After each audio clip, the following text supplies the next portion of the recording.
Well, hello everyone, and welcome back to the inside of the Ashtoons camper. Friday night, April the 23rd, 2021. Right at midnight. And I thought I'd turn the camera on for just a moment and have a little, let's call it, honesty session. Back in January, while working at the Manatee County Fair, I took a day and went out with some friends in St. Pete and made a vlog about it, and during that time, this happened. Liz, do you already have a question? I do. I have a question ready, prepared. All right, go ahead. So it's not necessarily a question, but more of a challenge. Ashley has a 40th birthday coming up very shortly. So I want to challenge him to do something that's totally out of his comfort zone. And I want him to make a declaration right now saying, I'm going to do this. It's out of my comfort zone. I'm going to do it for my 40th birthday. All right, here we go. Okay. Swiveling. Do you have any ideas of what this thing might be? Because Totally up if to it's you. out of my comfort zone, it's not going to come to mind very quickly. I think there's You kind of plenty put me on the There's spot. plenty of things. There's plenty of things that are out I've of your already said that I was comfort going to zone. bungee jump, but I mean, that's an adrenaline thing that I'm kind of Yeah, it is your comfort zone. Yeah. So something So, that's out of your comfort something zone. that's out of my comfort zone. Go on a Tinder date? I don't know. Oh, all right. I like that answer. Wait, it doesn't have to be Tinder. It's just Yeah. like go on a date. An actual date. Yeah. Yeah. How do you do that when you're on the road anyway? Yeah, it's hard, isn't it? Find a nice We'll figure car. it out. We got time. Finding a car. No, never. But we got time. We'll figure it out. All right, that's a good declaration. I like I it. don't know, but that still depends on somebody else actually voluntarily going along with it, and there's no guarantee there will be anybody that does that. Had a few comments saying that some of you wanted to see more low vision. That was a fun little thing, and nobody followed up and asked, did I actually fulfill this challenge? Well, let me show you something. Right here on the memory wall, this card I received from Lowe as a birthday card. And on the inside of it is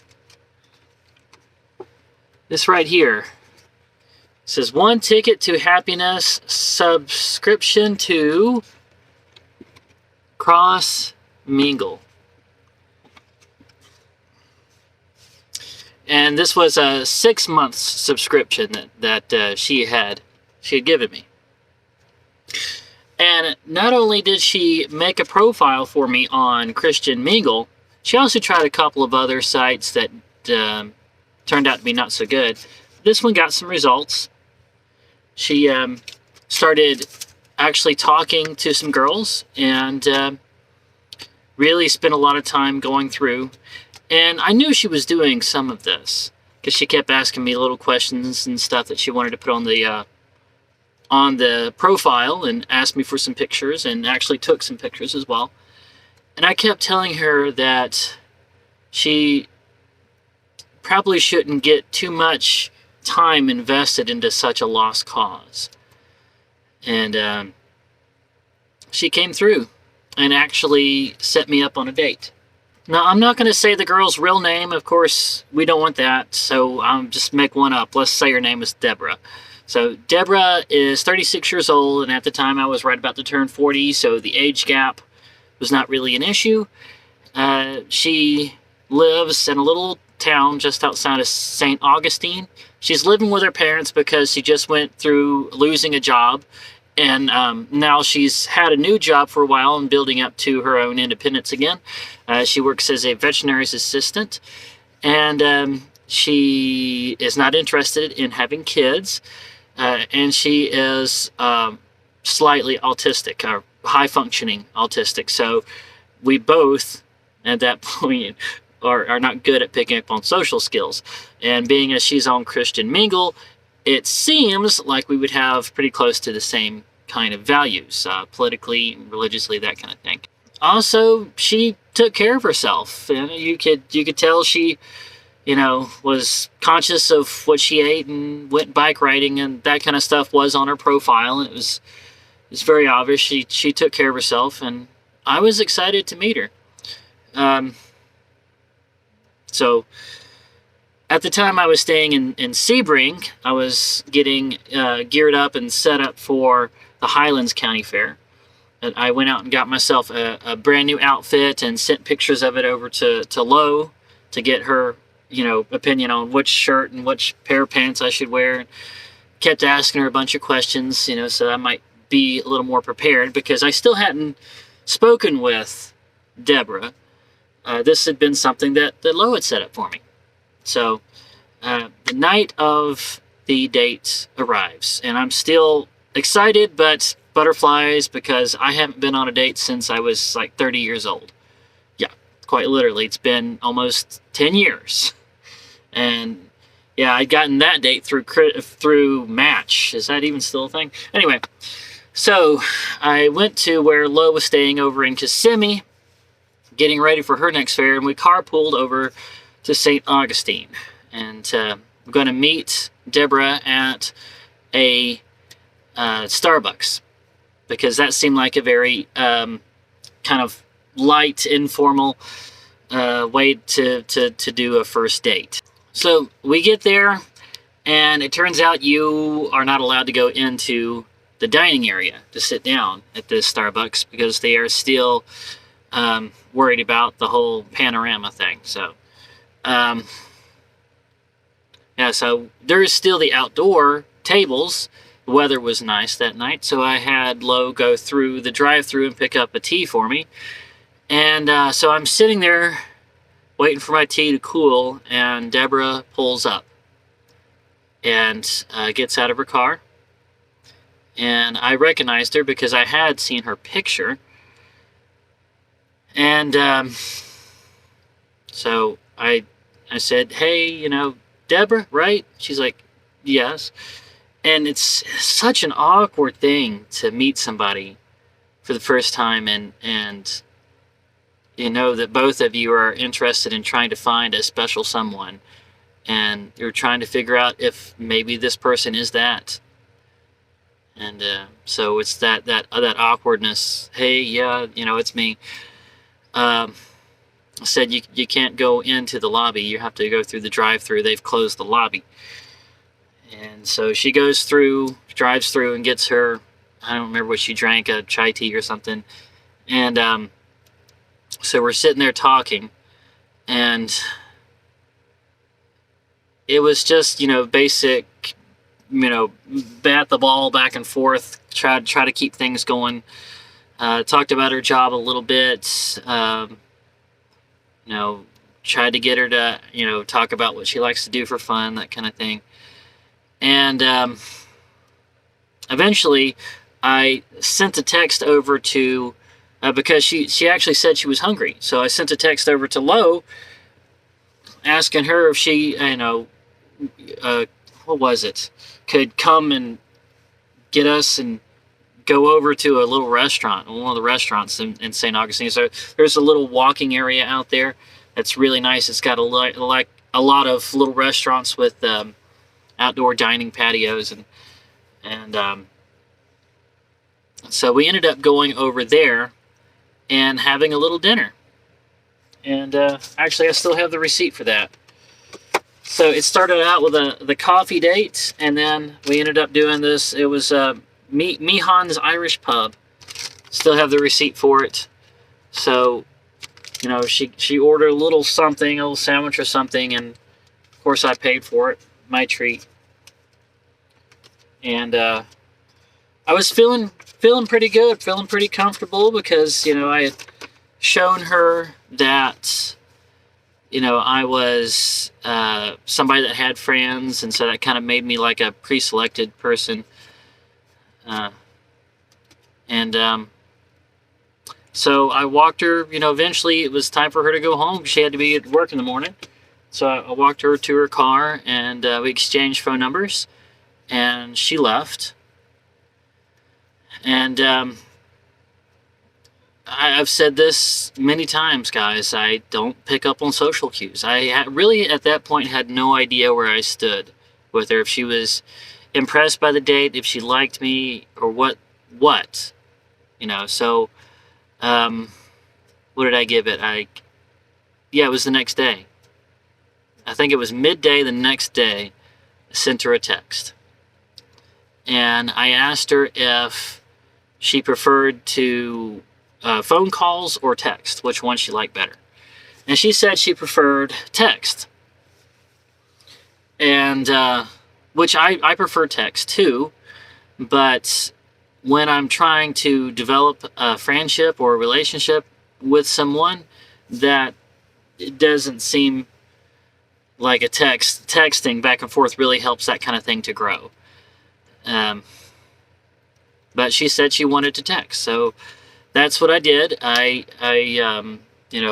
kept everything very light because, hey, guys, I'm 6 foot, 200 plus pounds, and if I come on, strong at all, even accidentally, then they get scared off very easily. So I tried to keep everything very light and informal, not talking about anything serious. And we're going back and forth every day with our texts, back and forth, and trying to keep things going, trying to get to know her a little better. And eventually asked if she was interested in going on a second date. And she seemed like she really did want to. And even said that she was willing to meet me at a place that was between where I was staying and where she was at the time. That would have been around Orlando. So that would have made her where she had to drive maybe a little over an hour. And I would too, to get to Orlando. And we were going to meet at Disney Springs. And so we set up that arrangement. Which day we were gonna go out there. It was gonna be a Sunday afternoon, and because we both had the day off, and we were gonna meet at Disney Springs. And then Nestor got a blood clot lodged in his spine, and I had to put him down. And I was very distraught and depressed about that. And so I sent her a message saying that I might not be able to talk for a couple of days because my cat had just died. And I just didn't think that if I did, I would come across as anything other than depressing. And that's not something you want to come across as with somebody you're trying to develop a relationship with, a brand new relationship with.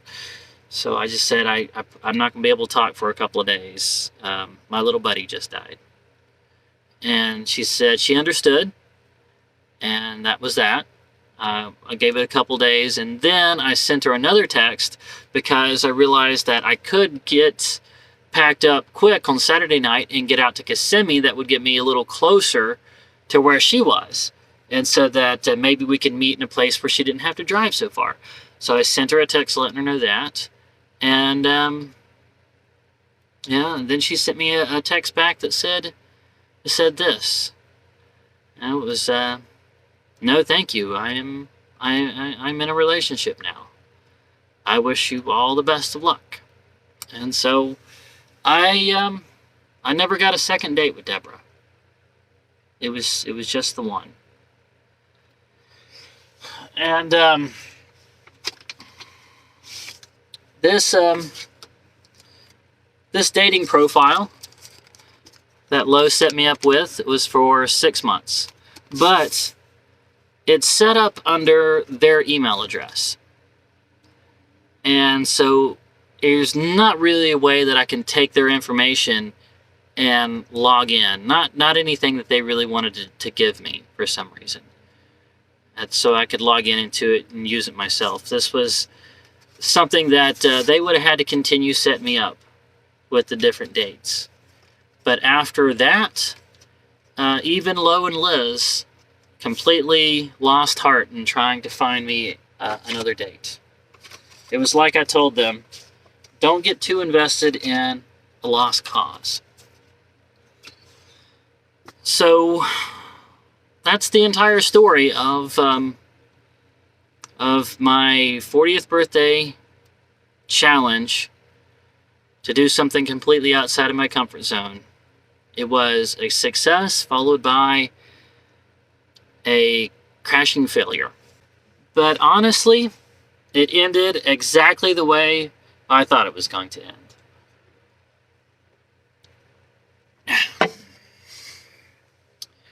So, you guys are the core audience, the ones that have been watching for years. You're the only ones still watching at this point. After I took that sabbatical back in February and March, yeah, my viewership is still down so low that I know, yeah, the core audience, you guys, the ones that are actually invested, y'all are the only ones still watching. And y'all know me.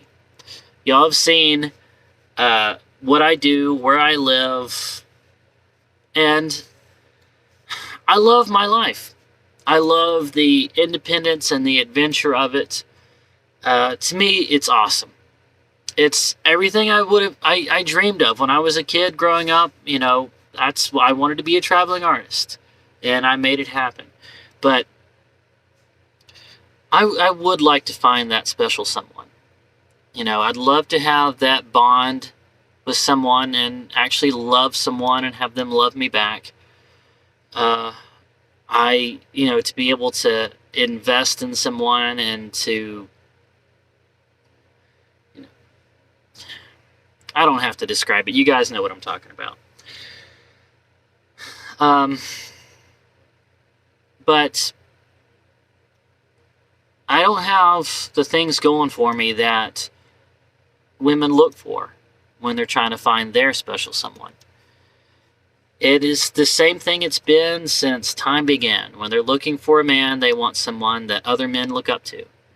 They want someone that is affluent and confident. And I don't have charm.